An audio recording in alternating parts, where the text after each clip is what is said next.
ഇത് ഇവിടെ കുത്തിയാ കുഴപ്പമുണ്ടോ? നിൽക്കുവോ ഇവിടെ കോണി? ഉറപ്പുണ്ടാവുമോ കോണിക്ക്? അതൊക്കെ 10-70 വർഷമായിട്ട് ഉറച്ച് നിൽക്കല്ലേ, അത് ഉറച്ച് തന്നെ നിൽക്കും.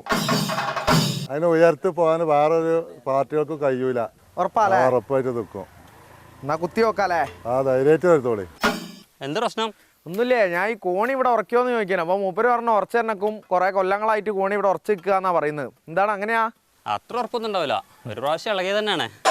ഇപ്രാവശ്യം ഇളകും. രണ്ടാമത്തെ പ്രാവശ്യം ഇളകുന്നപ്പോ ഇളകണല്ലോ, അതിനല്ലേ വസീഫ് വെക്കണേ. ഇതൊക്കെ കോണി ഇളകുന്നാ പറയുന്നത്, അങ്ങനെയാണോ? എവിടെ ഇളകണേ?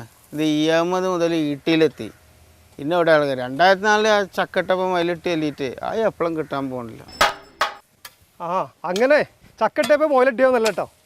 2004 അംസാക്ക ജയിച്ചു. അങ്ങനെ ഒരു പ്രത്യേക സാഹചര്യത്തിൽ കിട്ടിയൊന്നുമല്ല. ഒരു കോട്ടിയില്ല മലപ്പുറത്ത്, പൊളിയാത്ത ഒരു കോട്ടി. ഇപ്പോൾ ഇനി വസീഫും ജയിക്കാൻ പോവാണ്. നല്ല അരിവാളൊക്കെ കൈ പിടിച്ചിട്ട് ഒരു സ്റ്റേറ്റ്മെന്റ് തന്നെയാണല്ലോ നടത്തിയത്. എന്താണ് ഇളകുന്നൊക്കെ പറയുന്നത്? സ്ട്രോങ് ആ, മുറുക്കി പിടിച്ചിട്ടുണ്ട് അരിവാൾ. എന്താണ്? ഒരു ഇളക്കൂല അവിടെ. പണ്ടെന്താന്ന് ഇളക്കി ഇവിടെ വെച്ചിട്ട് ഇനി ഇളക്കൂല. അല്ല പണ്ടൊന്നല്ല ആക്കാ, പണ്ട് ഇപ്പോഴും ഇളകിയിട്ടില്ലേ. ഇപ്പൊ മലപ്പുറം ജില്ലയിൽ തന്നെയാണ് താനൂർ ഇപ്പോൾ 2 പ്രാവശ്യമായിട്ട് അവിടെ കോണി ചാരി വെച്ചേക്കുക. അവിടെ അബ്ദുറഹ്മാനെ ഫിറോസിനെയും രണ്ടാനെയൊക്കെ തോൽപ്പിച്ചില്ലേ. അപ്പൊ മലപ്പുറം ജില്ല അല്ല അപ്പൊ ഈ SDPI ഒക്കെ വോട്ട് ചെയ്യുന്ന പറയുന്നുണ്ട് UDF. എന്താണ് ആ വോട്ടൊക്കെ ആവശ്യമുണ്ടോ നിങ്ങൾക്ക്? എന്താണ് അവസ്ഥ? നമുക്ക് അതിന്റെ ആവശ്യമൊന്നുമില്ല. വേണ്ടേ? അപ്പൊ വേണ്ടെന്നല്ല, മനസ്സാക്ഷി ഉണ്ടെങ്കിൽ ഓല് ചെയ്തോട്ടെ. ഓല അവരുടെ ചിഹ്നം ആദ്യം നിലനിർത്തട്ടെ. അതൊരു പ്രധാനപ്പെട്ട കാര്യം കേട്ടോ. ചിഹ്നം കിട്ടുമെന്നുള്ളതാണ് ഇപ്പം വലിയ ചോദ്യമായിട്ട് പറയുന്നത്. എന്താണ് ചിഹ്നം ഉണ്ടാവുമോ പ്രാവശ്യം? നിലനിർത്തുവോ? ഇന്ത്യയിലെ 6 പാർട്ടികൾക്കാണ് ദേശീയ പദവി ഉള്ളത്. അതിലൊന്ന് CPIM ആണ്. അതൊക്കെ അവിടെ നിൽക്കട്ടെ. ഇവിടെ സ്വന്തം കൊടി പോലും അവർക്ക് ഉയർത്താൻ കഴിഞ്ഞില്ല. അതുപോലെയാണ് അപ്പോൾ ഞങ്ങൾ ദേശീയ പാർട്ടി പദവി പോകുമെന്ന് പറഞ്ഞാണ്ട് സംസാരിക്കണത്. അതൊരു കാര്യം കേട്ടോ. എന്താ വയനാട്ടിൽ കൊടിയെടുക്കാൻ ഞങ്ങൾ ആരും കൊടിയെടുത്തില്ലല്ലോ? എന്താ? അങ്ങനത്തെ യാതൊരു പ്രശ്നമില്ല വയനാട്ടിൽ പറഞ്ഞാൽ നമ്മൾ ഇന്ത്യ മുന്നണിൻ്റെ ഒരു ഭാഗമാണ്. അപ്പോൾ അതുകൊണ്ട് അവിടെ ലീഗിൻ്റെയും കൊടിയില്ല, അതുപോലെ തന്നെ ഏത് പാർട്ടിൻ്റെയും കൊടി അവിടെ ഉയർത്തിയിട്ടില്ല.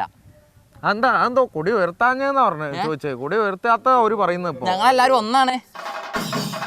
എവിടെ നിങ്ങൾ BJPക്കാര് നിങ്ങളിവിടെ നേരിട്ട് മത്സരിക്കും? നിങ്ങൾക്ക് CPM-നെ BJP-നെ പേടിയാണ്. നിങ്ങളെ രാഹുൽ ഗാന്ധിയുടെ ഫോട്ടോ വെച്ച് കാണാനല്ലേ ബാക്കിലോട്ട് ഇങ്ങനെ നടക്കണ്ടേ? ഏതാണ് CPM-ന്റെ പ്രചരണത്തിന്റെ തമിഴ്നാടൊക്കെ പോയി നിങ്ങളല്ലേ രാഹുൽ ഗാന്ധിയുടെ ഫോട്ടോ വെക്കണം. കേരളത്തിൽ വന്ന നേതാക്കളായ വേണുഗോപാലും രാഹുൽ ഗാന്ധിയും അതല്ല ചോദിക്കണ്ടേ? നിങ്ങളെ എവിടെ ഇന്ത്യ മുന്നണിക്ക് നേരാണോ? നിങ്ങളെ എവിടെ ഇന്ത്യ? അതല്ല നിങ്ങൾ ഇന്ത്യ മുന്നണി എവിടെ? അല്ല ഇതിപ്പോ ആരാ മേലെ ഒരാള് ഇതേ മേലെ എത്തിയത്?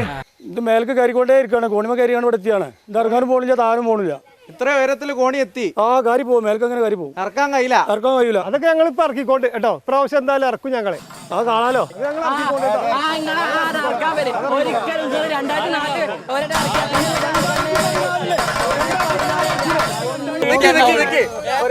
ഒരു 30 സെക്കൻഡ് നിൽക്കരുത്. എന്തായാലും അഭിലാഷേട്ടന്റെ ചർച്ചയിൽ ദിവസേന ഇങ്ങനെ ഒച്ചയും ബഹളം ഉണ്ടാക്കാനുള്ള അവസരം അവിടെ ഉണ്ടാവുക. ഇത് നമ്മളെ ഒരു ചെറിയ കാഷ്വൽ ടോക്കല്ലേ വർമ്മത്തുള്ള? എന്തായാലും അല്ല 2004 ബസ് ജയിക്കാംസ് ആണെങ്കിൽ 2024 ബസ്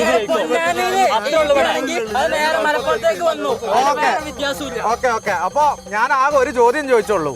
അപ്പൊ മലപ്പുറത്ത് എന്തായാലും വയറിറച്ചി കിട്ടി. രാഷ്ട്രീയമാണെങ്കിലും ഭക്ഷണമാണെങ്കിലും അത് വയറിറച്ചി കിട്ടി.